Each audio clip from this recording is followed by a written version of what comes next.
গরুটায় সারাদিন ঘাস খেরকুটা খাইতেছে, তাকাইয়া দেখো কিন্তু পিওর সাদা দুধ এই গরুর থেকে কেমনে বের হইতেছে তাকায়া দেখছো, যেই দুধের মধ্যে কোনো ভেজাল নাই। পয়গম্বর বলে বেশি বেশি দুধ পান করো, গাভীর দুধ পান করো, ব্রেন বেড়ে যাবে। দুধের মধ্যে 10টা উপকার আছে, পান করলে গাভীর দুধ পান করো। আল্লাহর নবী বলেন দুধ পান করার সময় দোয়াটা পড়বা, আল্লাহ তুমি বরকত বাড়ায় দাও। এইভাবে দোয়া করে দুধ পান করো। নজর করে দেখছো প্রতিদিন সকালবেলা গাভীর কাছে যাও, বাচ্চাটারে সরাইয়া নিজের পাত্রে ভরে 20 কেজি দুধ ঘরে নিয়ে গেলা। আগামীকালকে একটু টেস্ট করো, আমার মাওলার কুদরত 20 কেজি দুধ দিয়া যেই গাভীটা তোমারে খুশি করে ফেললো, ওই গাভীটার কাছে যাইয়া বালতিটারে ফালাইয়া দাও, পাত্রটারে ফালাইয়া দাও, ওলানটারে ছুরি দিয়া কাটো, দেখো তুমি আধা কেজি দুধ বের করতে পারোনি। কাদের কুদরত দারি বার কামাল, আন্তা রব্বি আন্তা হাসবি যুল জালাল, তুহি কাদের জলিলুল্লাহ জাহাদার, বহর হালে উহি মেরা নেগাহদা। নবী কি নিয়ে আসছেন বলেন না কেন? এবার উত্তম আদর্শ কি জিনিস একটু বোঝার চেষ্টা করি। নবী উত্তম আদর্শ নিয়ে আসছেন মক্কার জমিনে এমন একটা ইমেজ, এই সময় মক্কার মানুষের মতো চূড়ান্ত চরিত্রহীন পৃথিবীর মধ্যে আর কোথাও ছিল। এতটাই খারাপ মক্কার মানুষ, ইতিহাস জানায় দেয় এরা চূড়ান্ত জমিনের নিকৃষ্ট বর্বর। বাইতুল্লাহর মধ্যে 360টা মূর্তি টানানো। ওই মক্কার কাফের মুশরিকেরা নারী পুরুষ উলঙ্গ হইয়া বাইতুল্লাহরে তাওয়াফ করে। নারী আর পুরুষ অবাধে চলে, যুবক যুবতী যৌবনের আদান প্রদান করে, কোনো ডাইন বাম নাই। শুধু তাই না, আরবের জমিনের মধ্যে নারীদেরকে তুচ্ছ মনে করে, নারীদেরকে অভিশাপ মনে করে। বিধবা নারীর কোনো দাম নাই। কন্যা সন্তান যদি আসিয়া যায়, মা ঘুমাইতে পারে না, পেরেশান, টেনশন, সমাজে মুখটা কেমনে দেখাবো, বাবাও পেরেশান হয়ে যায়। আরবের জমিনে কন্যা সন্তান কেউ পছন্দ করে না, মুখটা কেমনে দেখাই। অনেক বাবা লজ্জায় পড়িয়া নিজের জ্যান্ত মাইয়াটা কন্যাটারে মাটির মধ্যে দাফন করে ফেলতো জিন্দা। এরে নবীর উম্মত, এমন এক সময় আমার নবী উত্তম আদর্শ নিয়া মক্কার চূড়ান্ত খারাপ মানুষের জমিনে আবির্ভূত হলেন। এক এক করে মানুষ যখন আমার নবীর সুন্দর আদর্শ গ্রহণ করতে শুরু করলো, নবী বলেন ওই মক্কার মানুষ এতটা দামি হয়ে গেছে, আল্লাহ জানায় দেয় নবী আপনার আদর্শের ছোঁয়া লাগার কারণে এদেরকে আমি এত সম্মান দান করলাম, এরা দুনিয়াতে থাকতেই আমি অমুক অমুক সাহাবারে জানায় দেন, আমি আল্লাহ এদেরকে জান্নাতের সার্টিফিকেট দিয়ে দিলাম। আতিনা ফি দারে দুনিয়া না হাসান, আতিনা ফি দারে উকবা না হাসান, ইয়া গিয়াসাল মুস্তাগীসিন দিনা লফতিখারা বিল উলুমে ওয়াল গিনা, হর গরিদে নেকো তু তৈয়ার হ্যায়, जो न मांगे उससे तू बेजार है।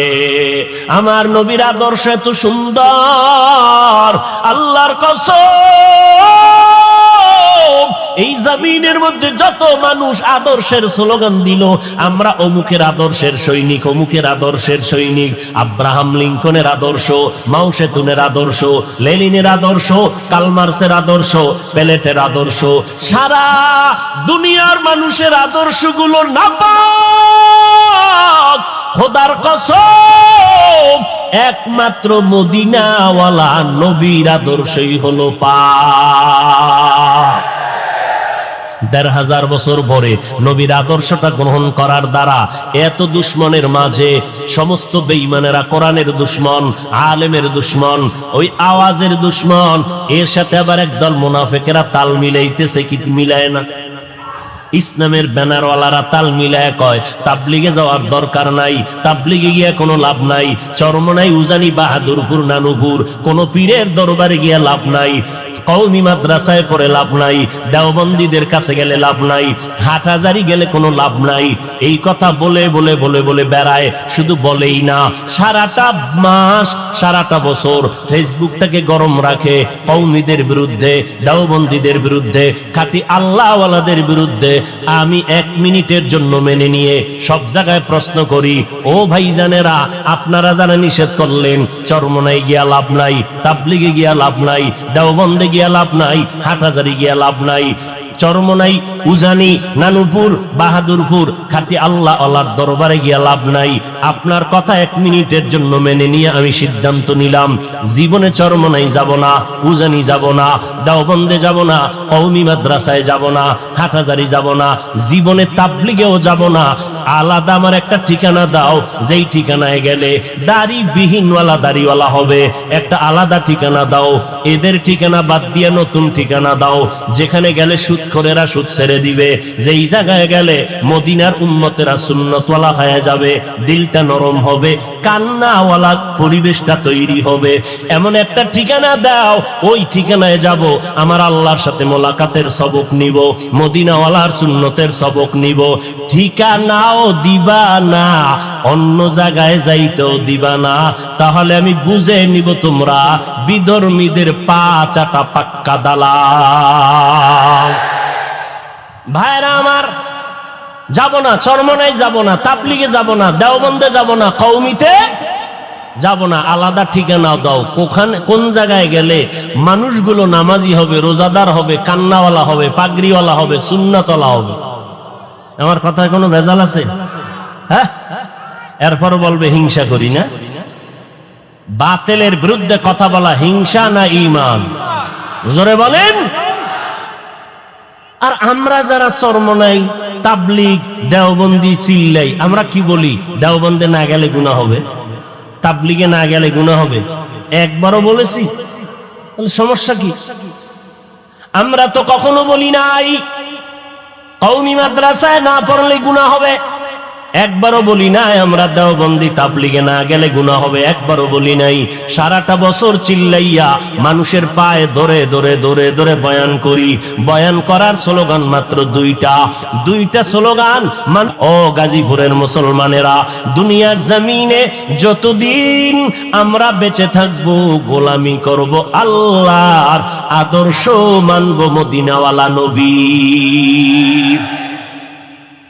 কোন পীরের আদর্শ মানব, কোন নেতার আদর্শ মানব না, কোন দলের আদর্শ মানব কার? তুকু যাও সুন্নতে আহমদ কুজা বা মুহাম্মদ কাইবুয়াত নিসবতরা। পয়গম্বরের সুন্নতের আদর্শের মতো আর দামি আছে? দেখেন যুবকেরা, তাকায় দেখ, অনেকে মনে মনে মনে মনে ভাবতেছো রে বাবা, মনে মনে বলতেছো হুজুরদের কথা মতো মদিনার নবীর আদর্শ যদি মানিয়ে চলি, আমগো চলার স্বাধীনতা থাকবে না, লেখাপড়ার স্বাধীনতা থাকবে না, আমাদের সংসারের স্বাধীনতা থাকবে না। ও আল্লাহর বান্দারা, একটু আল্লাহর মোহাব্বতে, আল্লাহর দেওয়া জ্ঞান দিয়ে একটু চিন্তা করো। গরু ছাগলের তো আল্লাহ চিন্তা করার মতো মেধা দান করেন নাই, মানুষকে চিন্তা করার মতো মেধা আল্লাহ দান করেছেন। চিন্তা করে আমাকে একটু জবাব দাও। তোমাদের নজরের কথা বলছি, গোপন কোনো কথা না। আমরা যারা নবীর তরিকায় নামাজ পড়ি, পর্দা করি, হালাল খাই, মা বাবার খেদমত করি, ওলামায়ে আহলে হকের পরামর্শ নিয়ে নবীর সুন্নতের আমল করি। ও ভাইজানেরা, আপনারা যারা নামাজ পড়েন না, পর্দা করেন না, নবীর সুন্নতের আমল করেন না, আপনারা যারা হালাল ভাবে চলেন না, বলেন আমরা আপনাদের কারণে, আপনাদের তুলনায় কি পরিমাণ ডাউনে আছি, আর আপনারা স্বাধীন স্বাধীন বলিয়া নবীর তরিকা জবাই করিয়া কি পরিমাণ উপরে আছেন, আপে আছেন। আপনি জবাব দিতে পারবেন না, সেই হিম্মত আপনার অন্তরে এখনো নাই। আমি জবাব দেই, মিলাইয়া দেখেন ঠিক আছে নি? ও যুবকের দলেরা, ও জ্ঞানী মানুষেরা, একটু চিন্তা করে দেখবেন, আমরা যারা নবীর তরিকা মানতেছি, আপনাদের তুলনায় তো আমরা পরাধীন নাই, স্বাধীনতা আমগত নষ্ট হলো না। নিজে হিসাব করে মিলাইয়া দেখলাম, আপনারা যেমন 3 বেলা খানা খান, আমরা নবীর তরিকা ঠিক রাখিয়াও তো 3 বেলা খাই, বরং পিওর খাই, আরো বেশি ভালো ভালো খাই। নাম্বার 2, আপনারা নবীর তরিকা বাদ দিয়া ব্যবসা করেন, চাকরি করেন। আলহামদুলিল্লাহ, আমরা নবীর তরিকা ঠিক রাখিও তো ব্যবসা করনেওয়ালা, নবীর তরিকার মধ্যে চাকরি করনেওয়ালা আছে না নাই? আপনারা নবীর তরিকা বাদ দিয়া বিবাহ শাদী করেছেন, সন্তান নিয়েছেন। আমরা নবীর তরিকা ঠিক রাখিয়া বিবাহ শাদী করেছি এবং সন্তান নিয়েছি।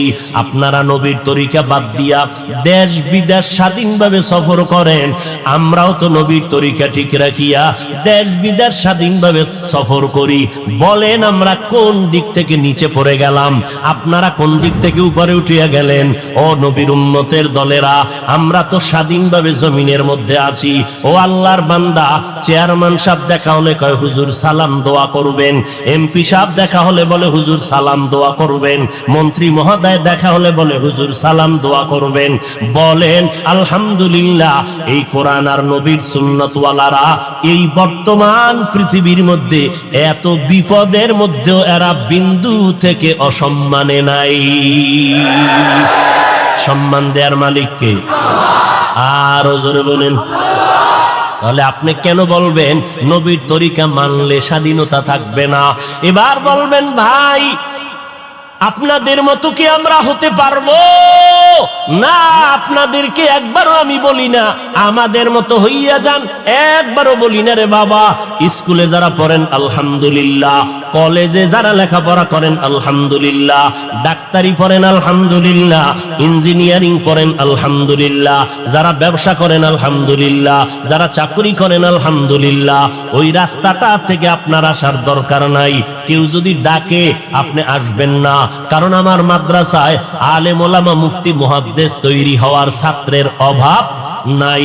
কিন্তু আমার দেশে বড় অভাব, আদর্শবান মুসলমান ডাক্তারের অভাব, আদর্শবান মুসলমান ইঞ্জিনিয়ারের অভাব, আদর্শবান মুসলমান এসপিডিসির অভাব, আদর্শবান মুসলমান একজন ডাক্তারের বড় অভাব।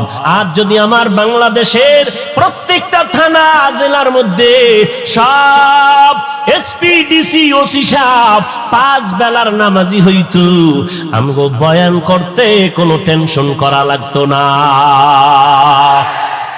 কথা ঠিক নেই? ওরে আল্লাহর গোলাম, নজর করেছো?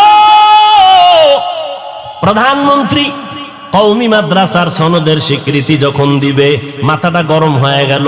নাস্তিকরা কয় প্রধানমন্ত্রী আপনার মাথা খারাপ, কওমিওয়ালাদের সনদ দিবেন কেন? এদেরকে দিয়ে লাভ কি? তিনি বললেন এরা আমাদের দেশের সন্তান, এরা তো টাকা আমাদের থেকে নেয় না, জনগণের কলিজার মোহব্বত দিয়ে তারা কোরআন শিখে। আজকে দুনিয়ার মধ্যে তারা মাথা উঁচু করে দাঁড়ানো। এরে নবীর আশেক যখন এই কথা বলল, যুক্তির সামনে সব মাথা নত করে ফেললো।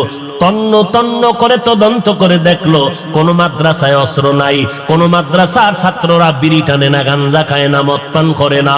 এরা অল টাইম পকেটের মধ্যে হাত দিয়ে দেখে, এক জায়গায় তসবি, আর এক পকেটের মধ্যে মেসওয়াক, আর এক পকেটের মধ্যে টিস্যু পেপার। এরা বাথরুমে গেলে টিস্যু ব্যবহার করে, এরা মেসওয়াক করিয়া ওযু করিয়া নামাজ পড়ে। রাতের বেলা গোপনে গোপনে তদন্ত করে দেখে, মাদ্রাসার বাহিরের ওয়াল থেকে কান্না লাগাইয়া দেখে, ভেতরে কান্নার আওয়াজ শোনা যায়। কি ব্যাপার, এত কান্নার আওয়াজ কে? নজর করিয়া দেখে, ছিদ্র দিয়ে তাকায় দেখে বহু ছাত্ররা সিজদায় পড়ে মাওলার দরবারে কান্না করে, ও দয়ার মালিক, তুমি আমাকে ইলমের দরজা থেকে মাহরুম করিও না রে মালিক। টাকার জন্য মাদ্রাসায় আসি নাই, ক্ষমতার চেয়ার চাই না, টাকা চাই না, বাড়ি চাই না। মা বাবা বড় কষ্ট করে মাদ্রাসায় পাঠাইছে, কত বাবাই রিক্সা চালাইয়া বেতন দেয়, মশারি কিনার টাকা নাই রে মালিক। ঈদের দিন কত বাবারা সন্তানের নতুন নতুন জামা কাপড় দেয়, সন্তান ঈদের বাজার করে, ঈদের আনন্দ করে। ওই যুবকেরা কান্দে, ও মালিক, আমার ঈদের সময় একটা ভালো জামা দেওয়ার কোনো আব্বা নাই, আমাকে আনন্দ দেওয়ার মতো কোনো মা নাই, আমার কষ্ট করে জীবন চালাই। ও আল্লাহ, এলেম শিখতে আসছি, ফিরাইয়া দিয়েন না, এলেম বাড়ায় দেন, জেহেন খুলে দেন, আদো বলা জিন্দেগি দান করেন, বেয়াদবি যেন আমার দ্বারা কোনোদিন না হয়, মা বাবার সাথে মুরব্বীদের সাথে আচরণটা যেন ভালো হয়। ও আল্লাহ, তুমি আমাকে জেহেন খুলে দাও, এলেমের নূর সিনার মধ্যে দান করো। এত কষ্ট করে ছাত্ররা লেখাপড়া করে, সবাই তদন্ত করে সিদ্ধান্ত নিয়া তারা আবার মাইকে দাঁড়াইয়া কয়, এই জমিনে মাদ্রাসা জঙ্গি তৈরির কেন্দ্র না, বরং মাদ্রাসাই হলো আদর্শ মানুষ তৈরি করার ফ্যাক্টরি। এরে নবীর উম্মতের দল, চোখের সামনে তাকাইয়া দেখতেছো আল্লাহর কোরআনের কি বরকত, নবীর সুন্নতের আদর্শের কি বরকত। ও আল্লাহর বান্দা, তুমি ডাক্তারি পড়ো, ইঞ্জিনিয়ারিং পড়ো, কোনো বাধা নাই, তবে তোমার কাছে অনুরোধ হলো এই রবিউল আউয়াল থেকে শিক্ষা নাও, আমার নবীর উত্তম আদর্শের মালাটা গলায় লাগাও। আমার নবীর উত্তম আদর্শ, শিশু বেলা তাকাইলে দেখবা নবীর শিশুকালটা কেমন আদর্শের, কিশোর কালটা কেমন আদর্শের, শৈশবকাল আমার নবীর কেমন আদর্শের। আম্মা জান হালিমা সাদিয়া বলতেছেন, মুহাম্মদ আমেনার কোল থেকে যখন আমার কোলে আসলো, মুহাম্মদের আমি হালিমা 2 বছর দুগ্ধ পান করাইলাম। ওই মুহাম্মদের আমি বহু চেষ্টা করে দেখছি, মুহাম্মদ আমার একটা দুধ পান করে, অন্য দুধটা মুখের মধ্যে নেয় না। কেন নেয় না? চিন্তা ভাবনা করে দেখলাম, আমি হালিমার আর একটা সন্তান আছে, বাচ্চা দুগ্ধ পান করে, আব্দুল্লাহ। মুহাম্মদ শিশু বেলায়ও ইনসাফ বজায় রেখে প্রমাণ করে দিল, আমার ভাইয়ের হক আমি নষ্ট করতে পারি না। ইমামুল আউয়ালিন আল আখিরিন, বহরে সদকা রাহমাতাল লিল আলামিন, সাইয়্যিদুল কাউনাইন খাতমুল মুরসালিন, আখিরামত বুদে ফখরুল আউয়ালিন। ও গো নবীর উম্মতেরা,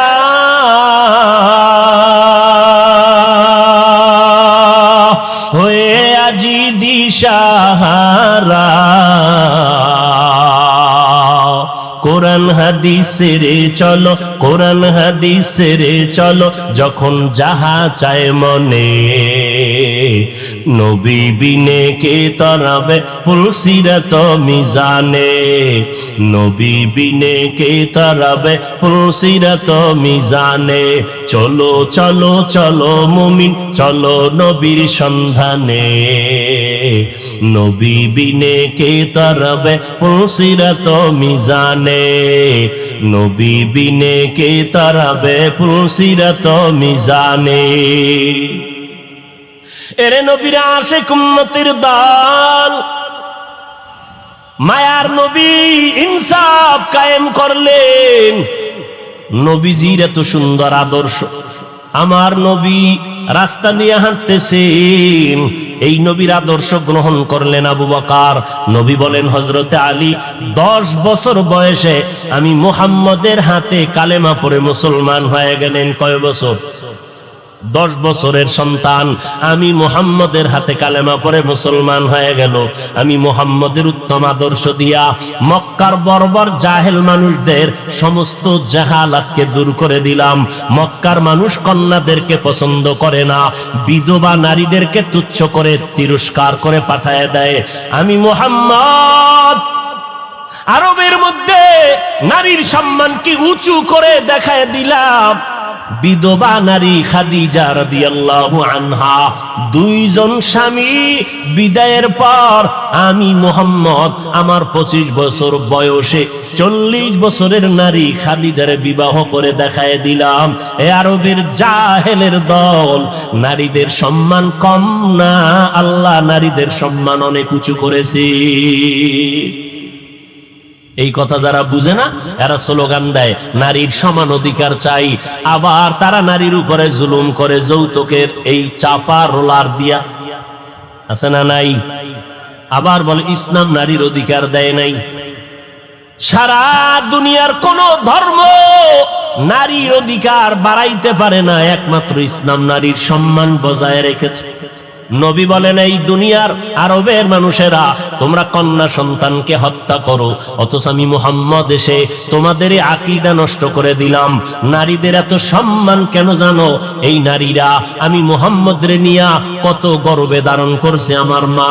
সমস্ত মায়েরা বাচ্চা গর্বে নিয়ে কষ্ট করে, খানা নাই, ঘুম নাই, এত কষ্ট করে সব নারীরা নবীদের মা, আলেমের মা, হাফেজে কোরআনের মা, সাহাবায়ে কেরামের মা, আল্লাহওয়ালাদের মা, বড় বড় বড় বড় দার্শনিকদের মা, বড় বড় বিজ্ঞানীদের মা। এই মায়ের সম্মান কোনোদিন তুলনা করা যাবে না। নারীদের সম্মান অনেক বেশি। ও দুনিয়ার মানুষ, কিয়ামত পর্যন্ত চাপাবাজি করতে পারবা, নারী আর পুরুষের কোনোদিন সমান অধিকার করতে পারবা না। পারবে কোনোদিন? নারীকে সমান যদি করতে চাও তাহলে 1 বছর বাচ্চা তোমার স্ত্রী নিবে, আর 1 বছর তোমার পেটে বাচ্চা নাও, তো সমান হয়ে যাবে। সম্ভব? বলেন সম্ভব? এই চালাকি চলবে না। আল্লাহ তাআলা নারীর সম্মান বাড়ায় দিলেন।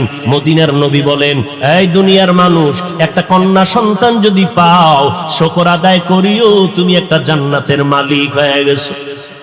2টা কন্যা যদি পাও অন্তরে খুশি হইও, তুমি 2টা জান্নাতের মালিক। 3টা কন্যা সন্তান যদি পাও, তুমি মনে করো বা 3টা কন্যা সন্তান পেলা না জানো 3টা জান্নাতের মালিক হয়ে গেল। আমি মুহাম্মদ বিধবা নারী খাদিজারে বিয়ে করার পরে আমার জমিনের মধ্যে যত সন্তান খাদিজার গর্ভ থেকেই পাইলাম। মাত্র একটা ছেলে মারিয়া কিপ্তিয়ার গর্ভ থেকে আসছে। আমার 3-4টা ছেলে সব দুনিয়াতে অল্প বয়সে চলে গেল। আমি মুহাম্মদ 4টা কন্যার বাবা, সব খাদিজার গর্ভ থেকে আসছে। যায়েনাব আমার মেয়ে, উম্মে কুলসুম আমার মেয়ে, রুকাইয়া আমার মেয়ে, আমার কলিজার মেয়ে ছোট মেয়ে ফাতেমা রাদিয়াল্লাহু তাআলা আনহা। ওই ফাতেমা আমার কলিজার টুকরা, জান্নাতের নারীদের সরদারিনী হবে। ও দুনিয়ার মানুষ, আমি নবীর 4 কন্যা, আমার কোনো ছেলে নাই। কন্যাদের সম্মান আল্লাহ বাড়ায় দিয়েছেন।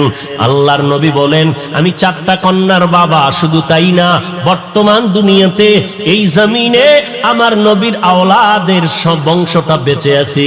ফাতেমা রাদিয়াল্লাহু আনহার সন্তান হাসান হোসাইনের বংশধারার মাধ্যমে।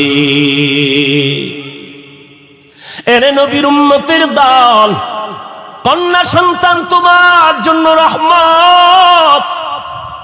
কিন্তু ওই জাহেলদের মতো কিছু জাহেল মূর্খ এখন এই জমিনে আছে। কন্যা পাইলে মনটা খারাপ করে, ছেলে পাওয়াল খুশি, যৌতুক খাবে কুকুরের পায়খানার মতো। ছেলে চায়, মেয়ে চায় না। এ আল্লাহর বান্দা, তুমি জানো না ছেলেটা আসিয়া তোমার কি লাভ হবে? যদি ক্ষতি হয় কিছু করার নাই। এই জন্য তুমি মনে করে নাও আল্লাহ তোমার কল্যাণ চায়। ছেলে দেয় নাই, মেয়ে দিছে, হতে পারে ছেলের মাধ্যমে তুমি যা পাইতা উপকার, এর থেকে বেশি হবে মাইয়ার দ্বারা উপকার। ছেলে পাইলে লাভ কি? ওই যে বাড্ডা থানায় ঢাকা, কয়েক মাস আগে বাবায় মরে গেল, অঢেল সম্পদ রেখে গেল, 2টা বড় বড় আজদাহা মার্কা ছেলে রেখে গেল। ওই 2টা ছেলে বাবার লাশটা ফালাইয়া দোনোজন বাবার টাকা পয়সা নিয়ে সারাদিন ঝগড়া করলো। বাবার লাশটা পড়ে রইল, দাফন করার সময় পায় নাই। ও গাজীপুরের মুসলমান, এমন কুলাঙ্গার সন্তান জন্ম দিয়া কি লাভ? আর এমন কুলাঙ্গারের বাবা দাবি করে কি লাভ হবে বলো? এরে যুবক, আল্লাহর মোহাব্বত নিয়ে তওবা করে নাও। মদিনার নবী আমার এমন আদর্শ দিয়ে গেলেন, আজকে আমি হাফিজুর রহমান, কে জানে আমার মা, কে জানে আমার বাবা কেমন, আমার বাড়ি কই, আমার ঘর কই। আপনাদের মসজিদের ইমাম সাহেব কে জানে বাড়ি কোথায়। বড় বড় দামি মানুষগুলো তার কমানে উঠে আর বসে, তার ইশারায় নামাজটা পড়ে যায়। ও নবীর আশিক, আল্লাহ তাআলা সম্মান দিয়েছেন আমার ইলমের কারণে না, একমাত্র মদিনাওয়ালা নবীর আদর্শের বরকত। এরে নবীর আশিক উম্মতের দল, কয়দিন আর দুনিয়ায় বাহাদুরি করবারে বাবা। ও যুবক, এমন কোন দিন নাই যে যুবকের লাশের খবর নাই। আপনাদের এই বিশ্ব রোড, গাজীপুর থেকে মোমেন শাহী রোডে, আপনারা তো জানেন মিডিয়ার মধ্যে কয়েকদিন আগের ঘটনা, ট্রাকের নিচে পড়ে গেল মা, গর্ভের মধ্যে বাচ্চা, সাথে তার মেয়ে আছে, কন্যা, সাথে তার স্বামীও আছে।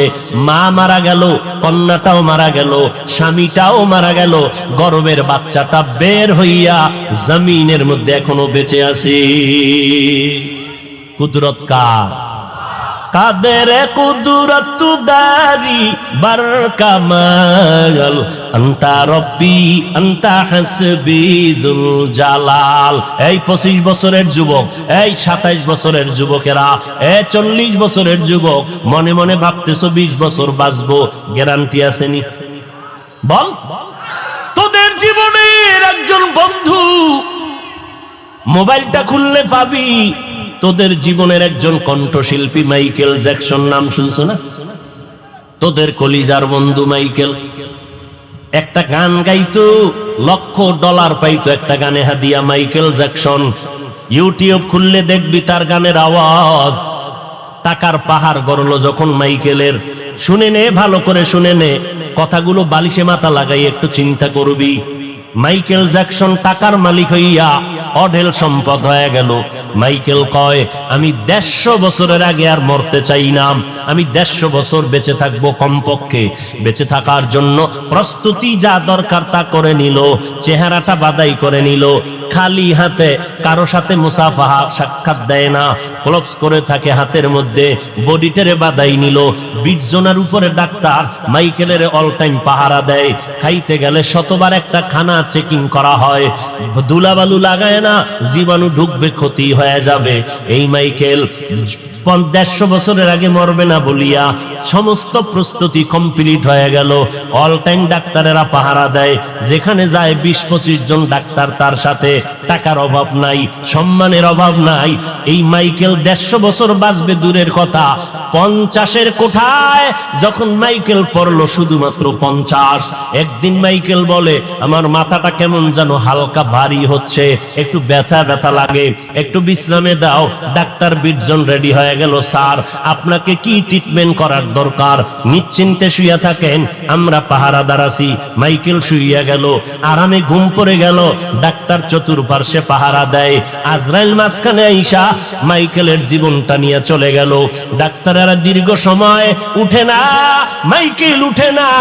শরীরটার মধ্যে হাত লাগাইয়া দেখে মাইকেলের শরীর বরফের মতো ঠান্ডা, কাঠের মতো শক্ত হয়ে গেল। ডাক্তারেরা চিল্লাইয়া বলে, কখন মাইকেলের জানটা চলে গেল আমরা অনুভব করতে পারি নাই। এই মহামারী করোনায় কত মা বাবা সন্তান হারায় ফেললো, কত সন্তানেরা মা বাবা হারায় ফেললো। কয়দিন আর দুনিয়াতে বাঁচবারে ভাই, এখনো কি নবীর জন্য মায়া হয় না? আমার নবী মদিনাতুল মুনাওয়ারায় উম্মতের খবরের জন্য পাগল। আম্মা জান আয়েশা বলেন, আমি একদিন দেখি মদিনার নবী আমার হুজরায় বসে গুনগুন গুনগুন করে কান্না করে। ও নবী, আপনি কেন কাঁদেন?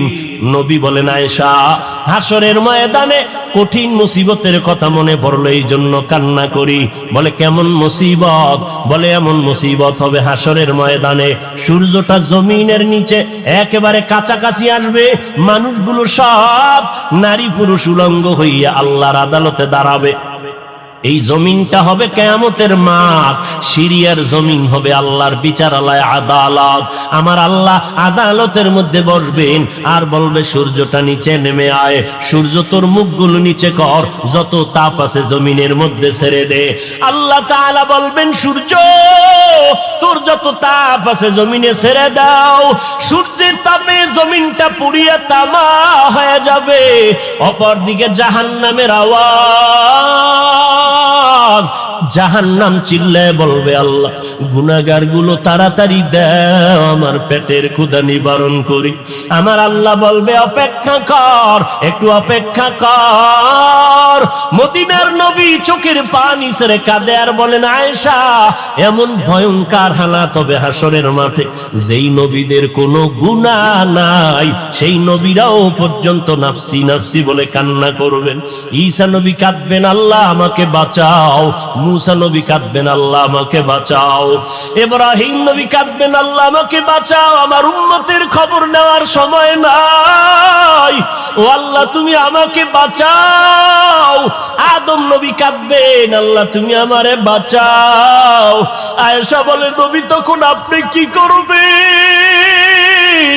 মায়ার নবী বলে ওই সময় আমি বলবো আল্লাহ আমার উম্মতের বাঁচাও, আমার উম্মত গুলিরে বাঁচাও, আমার উম্মত জাহান্নামে গেলে আমি নবী জান্নাতে যাব না। ও আয়েশা আমি উম্মতের বড় আশিক হয়ে আছি। ও নবীর উম্মতেরা, নবী আমার দুনিয়াতে আসি আব্বা বলে ডাক দিতে পারেন না, 6 বছরে মা হারা অসহায় ওই এতিম নবী আমার পেটে পাথর বেঁধে কালেমার দাওয়াত দিয়েছে। তাইফের ময়দানে গেছেন কালেমার দাওয়াতের জন্য। ওই কাফেরেরা কয় মক্কার পাগল আসছে তোরা পাথর মেরে তাড়ায় দে। যেই নবীর শরীরের মধ্যে মশা মাছি পড়া হারাম, ওই তাইফের মানুষ বাচ্চাগুলো পাথর বৃষ্টির মতো নবীর শরীরে নিক্ষেপ করে। নবীর শরীর মোবারকে পাথরগুলো পড়ে পড়ে ক্ষত বিক্ষত হইয়া রক্ত পড়ে জুতা আটকায় গেল। আল্লাহ কয় জিবরাইল যাও, আমার মায়ার নবীর কান্না আমি সইতে পারি না রে জিবরাইল, জলদি করে চলে যাও, ওই তায়েফের জমিনটা উল্টাইয়া দিয়া সব ধ্বংস করতে বলো। আমার নবী যদি অনুমতি দেয় ধ্বংস করে দাও। মায়ার নবীর সামনে জিবরাইল এসে বলে নবী কাঁদবেন না, আপনার কান্না আমার আল্লাহ সহ্য করতে পারেন না, একটু অনুমতি দেন তায়েফের জমিনটা উল্টায় ধ্বংস করে দেই। মায়ার নবী বলে না না এদের মারিও না রে জিবরাইল, এরা আমি মুহাম্মদের চিনে না, যদি চিনতো ওরা আমার সাথে খারাপ আচরণ করত না। ওই তায়েফওয়ালারা জানে না আমি মুহাম্মদ ইয়েতীম, আমার বাবা নাই, আমার মা নাই, আমি বড় অসহায়। এই চেনা চিনতো না, যদি চিনতো আমার গায়ে পাথর মেরে রক্ত ঝরাইতো না। ও নবীর আশিকের দল, ওই জাহান্নামের আযাব 1 সেকেন্ডের জন্য সহ্য করতে পারবা না। আমার নবীরে মাছে চিনলো, গাছে চিনলো, গর্তের পিপিলিকে চিনলো। হঠাৎ এক আশিক নবীর পাগল খেজুরের বাগানে পানি দেয়, খবর আসছে দুনিয়াতে নবী নাই। আশিক পানি দেওয়া বন্ধ করে আসমানের দিকে তাকাইয়া বলে আসমানের মালিক তুমি আমার চোখ দুইটা অন্ধ বানাইয়া দাও, কারণ আমার চোখ দুইটা রিজার্ভ করে রেখেছিলাম আমি মায়ার নবীরে দেখবো, দেখে দেখে কলিজাটা ঠান্ডা করুন। এরে নবীর আশিকের দল, ও যুবক কয়দিন দুনিয়ায় বাহাদুরি করবি? এই ময়দানে কত আল্লাহর বান্দা আছে, অনেকের মা নাই, অনেকের বাবা নাই, ওই অন্ধকার কবর থেকে ডেকে দোয়া চায়। ও আল্লাহর বান্দা তুমি আজকে আনন্দ করতেছো, মরণ যদি হয়ে যায় চিন্তা করে দেখছো নি আজকে আমি বক্তা তুমি শ্রোতা, তুমি ডাক্তার আমি রোগী, কিন্তু যেদিন চক্ষু দুইটা বন্ধ হয়ে যাবে আমার আপনজনেরা আমার গেঞ্জিটা বেলেট দিয়ে কেটে কেটে রেখে দিবে। তিনটা সাদা কাপনের প্যাকেট বানায়া ওই বাঁশবাগান কবরের দিকে সবাই নিয়ে যাও। আজ আমার ডানে বামে সামনে পেছনে ভক্তবৃন্দের অভাব নাই, কিন্তু মরণের পরে জানাজা পড়াইয়া ওই মাটির গর্ভে পাড়াইয়া পাড়াইয়া মাটি দিয়া যখন সবাই চলে যাবে, তখন আমার ডানে মাটি বামে পাটি, কই আমার বন্ধু, কই আমার ভক্ত, কেউ আমার কবরে নাই। ওই কবরে এখন অন্ধকার, সাথী নাই, বাতি নাই। ওই কবরে এখন আমি একা। ওই কবরে এখন আমাকে দুইজন ফেরেশতা প্রশ্ন করার জন্য আসবে। রবের পরিচয় দাও, ধর্মের পরিচয় দাও, রাহমাতুল লিল আলামিনের পরিচয় দাও। মদিনার নবী বলেন, দুনিয়াতে যদি নবীরে চিনতে না পারো, সুন্নাত না মানো, ইসলাম না মানো, আল্লাহর মহব্বতে নামাজ না পড়ো, ওই কবরে যখন জবাব দিতে পারবা না, আমার আল্লাহ আওয়াজ দিয়ে বলবে, ও কবরের ফেরেশতা, কবরের জাহান্নামের বিছানাটা দাও, কবরের সাথে জাহান্নামের সাথে রাস্তা খুলে দাও। আল্লাহ বলবে, রে কবরের মাটি, এই গুনাহগারের দুই পার্শ্ব থেকে জোরে জোরে চাপ দাও। এত জোরে চাপ দিবে কবরে পাজরের হাড্ডিগুলো চুরমার হয়ে যাবে। ও আল্লাহর বান্দারা, একটা মশার কামড় সহ্য করতে পারো না রে বাবা, গুনাহ নিয়ে কবরে গেলে কবরের মাটির চাপ কেমন করে সহ্য করবা রে বাবা। নবী বলেন, জাহান্নামের কথা যখন মনে পড়ে কানে আসে, একটু চোখের পানি ছেড়ে মাওলার কাছে কান্না করি আর বলিও, মালিক তুমি দয়া করে আমাকে মাফ করে দাও। এ যুবকেরা, আল্লাহর কাছে মাফ চাও, চোখের পানি ছেড়ে আল্লাহকে ডাকো মনে মনে। এই ময়দানে মনে মনে ভাবো, আমার মতো গুনাহগার কেউ নাই। আল্লাহকে ডাকো আর বলো, হে মালিক, এই জমিনের মধ্যে আমার মতো গুনাহগার কেউ নাই। আজ আমাকে সবাই বক্তা বলিয়া চেয়ারের মধ্যে বসাইলো, অথচ আমার গুনার খবর জানলে কেউ আমারে বসার সুযোগ দিত না। আজকে নজর করে দেখি, গুনার কারণে আমার হাত না পাক, আমার চোখ না পাক, আমার অন্তর না পাক, আমার জিহ্বা না পাক। এই অবস্থায় যদি আজরাইল আসিয়া ধাক্কা দিয়া বসে, জাহান্নাম ছাড়া উপায় নাই। আল্লাহর দরবারে চোখের পানি ছেড়ে কান্না করো। যদি গুনার কারণে দিলটা পাথর, চোখে পানি নাই, ডানে বামে দেখো কান্নার আওয়াজ, আল্লাহকে বলো, আল্লাহ আমার কপাল কি খারাপ, আমার ডানে কান্নার আওয়াজ আসে, বাম দিক থেকে কান্নার আওয়াজ আসে, সামন দিক থেকে কান্নার আওয়াজ, আমার কপাল বুঝি বড় খারাপ, আমার কেন চোখে পানি আসবে না।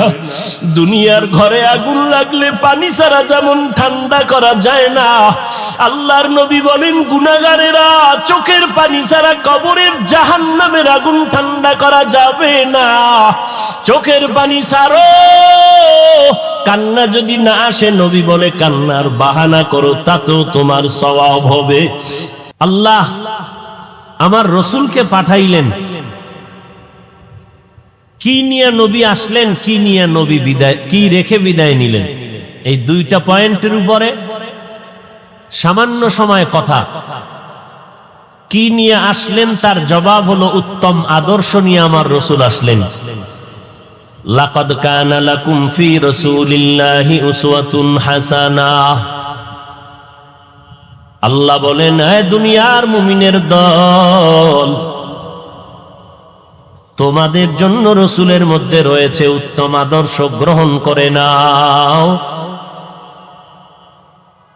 নবী বলেন, আমি বিদায় বানা দুটো জিনিস রেখে বিদায় নিয়ে গেলাম, এবং আমি নিশ্চয়তা দিয়ে গেলাম, যারা এই দুইটা জিনিস আঁকড়ায় ধরবা, কোনদিন তোমার ঈমান ধ্বংস হবে না, লাইনচ্যুত হবে না, গোমরা হবে না।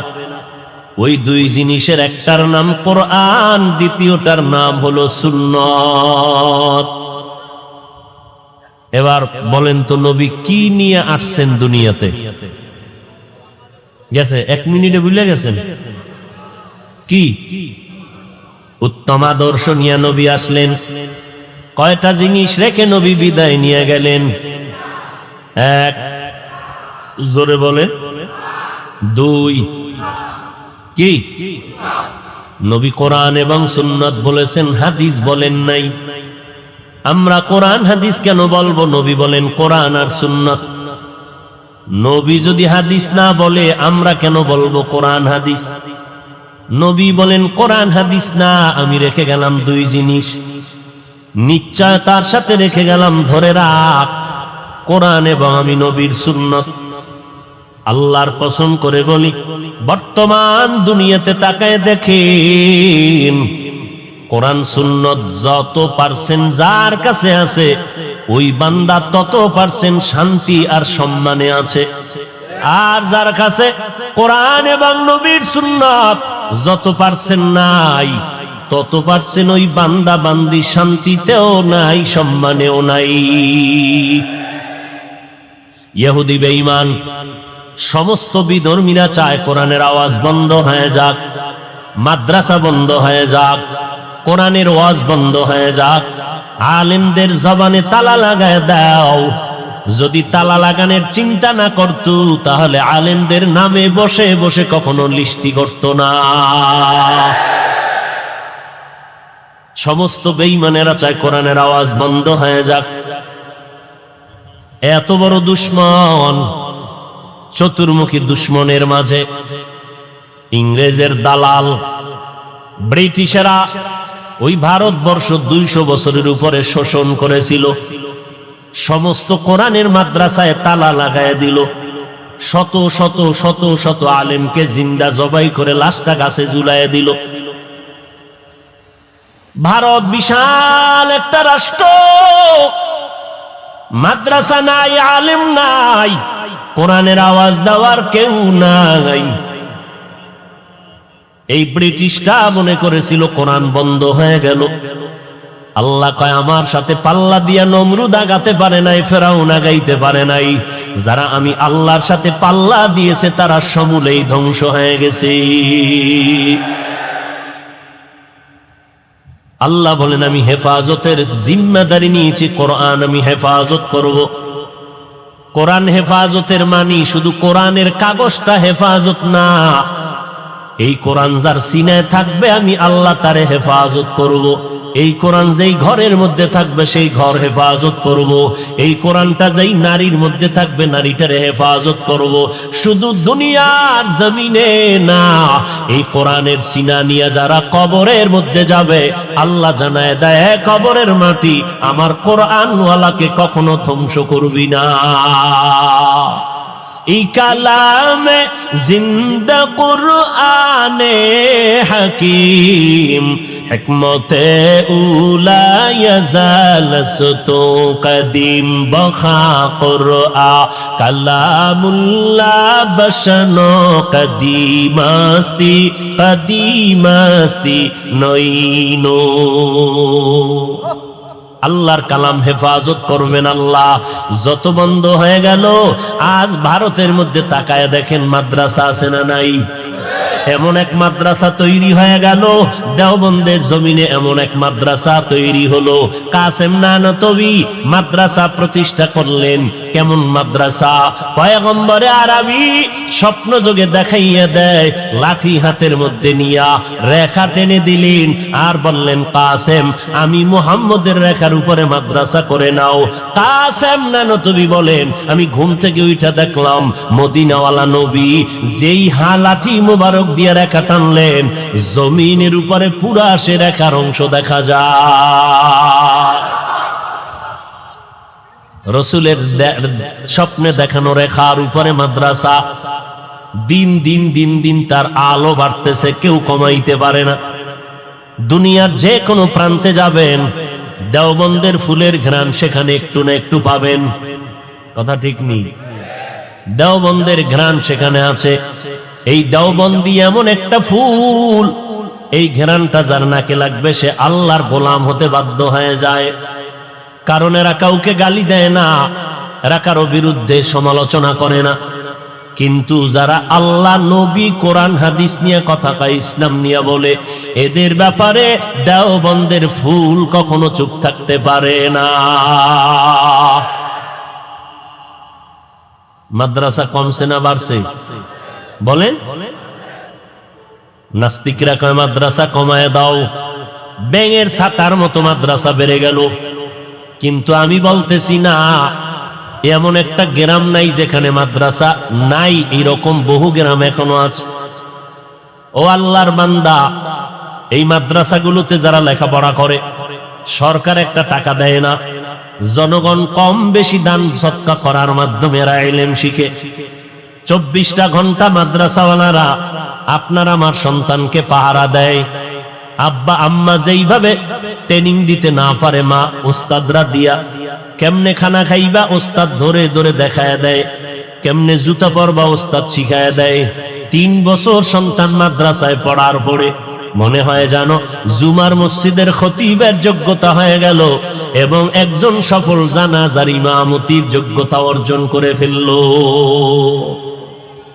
মুরব্বী দেখলে আগে সালাম দেয়, সুযোগ পাইলে জুতা 2টা সোজা করে দেয়, যেখানে সেখানে প্রস্রাব করে না, থুতু নিক্ষেপ করে না, ময়লা ফালায় না। মুরব্বী দেখলে আগে আগে সালাম দেয়, মোনাজাত দিয়া মাওলার কাছে কান্না করে দোয়া করে। রাত্র যখন 10টা বেজে যায়, এর আগে বাচ্চাটা ঘুমাইতে পারে না, আবার ফজরের আজানের 1 ঘন্টা আগে উঠিয়া ঠান্ডা পানি দিয়া ওযু বানাইয়া আবার এই বাচ্চাগুলো কোরআন পড়তে বসে যায়। অতএব এই বাচ্চাদের কোরআন পড়া নিয়া, এই হেফজখানা মাদ্রাসা নিয়া যারা বাজে মন্তব্য করবে, তারা ইসলামের দুশমন। তারা হক না বাতিল? ইলমে রা'জাজো করদান বেহিসাব, খলকেরা দাদান জওয়াবে বাসওয়াব, হক না দারদ দোস্তে খলকা জারেরা, নিস্তে ই খাসলতে একে দিনদারেরা। বলেন আমার নবী কি নিয়ে আসছেন? গেছে, বুঝলে গেছে। উত্তম আদর্শ নিয়ে আসলেন। কয়টা জিনিস রেখে নবী বিদায় নিলেন? প্রথম নম্বরে, আরো জোরে বলেন, দ্বিতীয় হলো সুন্নত। নবী হাদিস কেন বলেন নাই? ভালো করে শুনে নেন, কোরআন হাদিস, কোরআন হাদিস, কোরআন হাদিস আমরা বলি। নবী কয় না, আমি 2টা জিনিস রেখে গেলাম, কোরআন আর সুন্নত। হাদিস কেন বললেন না? তার 1 নাম্বার কারণ, কোরআন বললে হাদিস বলার কোনো প্রয়োজন হয় না, কারণ কোরআন বুঝার জন্য হাদিস লাগবে, কারণ হাদিস হলো কোরআন বুঝার ব্যাখ্যা। 2 নাম্বার জবাব, হাদিসের কথা কেন বলেন নাই? কারণ সারা দুনিয়ার মানুষ আমার পয়গম্বরের লক্ষ লক্ষ রেখে যাওয়া হাদিস এক টেবিলে কখনো জমা করা সম্ভব না। আর যদি জমাও করে ফেলে, হায়াতের শেষ পর্যন্ত সব হাদিসগুলো পড়িয়া শেষ করতে পারবে না। আমল করবে তো পরের কথা, পারবে? পারবে না। আর হাদিস আমল করা বান্দার জন্য আবশ্যকীয় না। কোন মানুষ হাদিস যদি বলে আমি সব হাদিস আমল করব, কোনোদিন সম্ভব না। বরং আমল করতে হবে একমাত্র সুন্নতের, হাদিসের নয়। 3 নাম্বার কারণ, নবী সুন্নত বললেন কেন? নবী সুন্নাত বলে ইশারা দিলেন, দুনিয়ার মানুষ হাদিস বললে শুধু কিতাব দেখলে যথেষ্ট। আমি সুন্নতের কথা বলে ইশারা করে গেলাম, কিতাব দিয়া হবে না, ব্যক্তির অনুসরণ করতে হবে। সাহাবায়ে কেরামের মতো বড় আলেম, বড় মুফতি সাহেব, বড় মুহাদ্দিস, বড় তাকওয়াওয়ালা, বড় ইলমওয়ালা, বড় আমলওয়ালা জমিনে কোনোদিন আসবেও না, এখনো নাই। আছে? নাই। ওই সাহাবায়ে কেরাম ইলম অর্জন করে আমল করার পর এত ইলম আল্লাহ তাদের দান করলেন। ও নবীর আশিক, এরপরও তারা নবীর দরজা ছাড়েন না। খানার খবর নাই, ঘুমের খবর নাই, কোথায় সন্তান, কোথায় ঘর, কোথায় বাড়ি, কোনো চিন্তা নাই।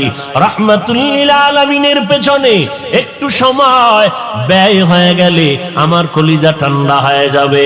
নবীর দরবার থেকে এক চুল পরিমাণ পিছনে যান না। নবী কেমনে পানি পান করেন দেখেন আর আমল করেন। সাহাবায়ে কেরাম দেখেন আমার নবী জুতা কেমনে পরিধান করলেন, ওইভাবে দেখে দেখে সাহাবায়ে কেরাম আমল করেন। আমার নবী কেমনে হাঁটেন সাহাবায়ে কেরাম দেখেন আর আমল করেন। আমার নবী কেমনে পাগড়ি বাঁধেন, নবীজির অনুসরণ সাহাবায়ে কেরাম দেখে দেখে আমল করলেন। আমার নবী কেমনে নামাজে দাঁড়ান, কেমন করে রুকু করেন, কেমন করে সিজদা করেন, দেখে দেখে আমল করেন। আমার নবী খানা খাইতে কেমনে বসেন, খানার লোকমাটা কেমনে দেন, সাহাবায়ে কেরাম দেখে দেখে আমল করেন। আমার নবী কিভাবে মানুষের সাথে ব্যবহার করেন, সংসার কেমনে চালান, আমার নবী সব দেখায় দেয় আর সাহাবায়ে কেরাম দেখে দেখে আমল করেন। এলেম আছে, হাদিস আছে, কোরআন আছে, এরপরও নবীরে দেখে আমল করে বুঝায় দিল। ব্যক্তি না দেখলে আমল করা সম্ভব না। সাহাবায়ে কেরাম নবীরে দেখে আমল করলেন। সাহাবায়ে কেরাম বলেন আমাদের দেখে দেখে তাবেঈনরা আমল করলেন। তাবিনদেরকে দেখে তাবিনরা আমল করেছেন। তাবিনদেরকে দেখে উলামায়ে মুতাকাদ্দিমিনরা আমল করেছেন। উলামায়ে মুতাকাদ্দিমিনদেরকে দেখে দেখে উলামায়ে মুতাআখিরিনরা আমল করেছেন। উলামায়ে মুতাআখিরিনরা আমল করেছেন আর তাদেরকে দেখে দেখে আমাদের আকাবিরিন, আমাদের মুরব্বিরা আনোয়ার শাহ কাশ্মীরি, কাসেম নানতবি, রশিদ আহমদ গঙ্গুহি, হুসাইন আহমদ মদনী এরা দেখে দেখে আমল করেছেন। আমরা আবার তাদের ছাত্রদেরকে দেখে, আমাদের যারা মুরব্বি আলেম ওস্তাদ এদেরকে দেখে দেখে আমরা আমল করেছি। ও উম্মতেরা শুনে নাও, তোমরাও যদি সুন্নতের আমল করতে চাও, নবী বলেন একটা দল আমি রেখে গেলাম জমিনে, এদের অনুসরণ করিয়া তোমরা আমল করে করে সুন্নতওয়ালা হয়ে যাও। এই একটা দলের নাম হলো আমি পয়গম্বরের চূড়ান্ত বন্ধু উলামায়ে আহলে হক। ওলামায়ে, তবে সাবধান, ওলামায়ে আহলে হকের ধান্দায় পড়িয়া ওলামায়ে আহলে বাতিলের কাছে যেন না যাও। কারণ এই জমিনের মধ্যে ওলামা নামের এক দল থাকবে, তারা বাতিল। তারা কি? বাতিল। একটু আগে কিন্তু ইশারা দিয়ে গিয়েছি ওলামায়ে আহলে বাতিল কারা। এদের লেবাস পোশাক কিন্তু এক, স্বর্ণের কালার ডিজাইন যেমন এক, সিটি গোলের কালার ডিজাইন যেমন এক, দোনোটার পার্থক্য করার কোনো ব্যবস্থা নাই। ডিজাইনও এক, কালারও এক, স্বর্ণ আর সিটি গোল।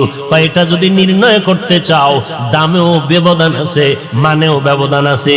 ঠিক বাবা, আহলে হক ওলামা আর বাতিল ওলামা দেখতে কিন্তু একই কোয়ালিটির। পাগড়িও লাগায়, এরাও কিন্তু জামা পরে, দাড়িটাও লম্বা, এরাও কিন্তু মদিনার গান গায়। তবে সাবধান, একই দিকে মনে হচ্ছে দৌড়াইতেছে। ভালো করে জানেন ইউসুফ নবীরে জুলাইখা দরজার মধ্যে আটকাইয়া, এবার জুলাইখা ডাক দিয়া কয় ও ইউসুফ মনের আশাটা পূরণ করে দাও। ইউসুফ নবী বলেন খবরদার, অসম্ভব, এই কথা দ্বিতীয়বার বলবা না। জুলাইখা ডেকে বলে ইউসুফ তুমি যতই টাল বাহানা করো, সম্ভাবনার সব দরওয়াজায় তালা লাগাই দিয়েছি। ইউসুফ নবী আল্লাহর কাছে সাহায্য চাইলেন। ইন্নান নাফসা লাআম্মারাতুম বিসসু ইল্লা মা রাহিমা রাব্বি ইন্না রাব্বি গফুরুর রহিম। আল্লাহ গো, তুমি আমাকে দয়ার নজরে সাহায্য করো।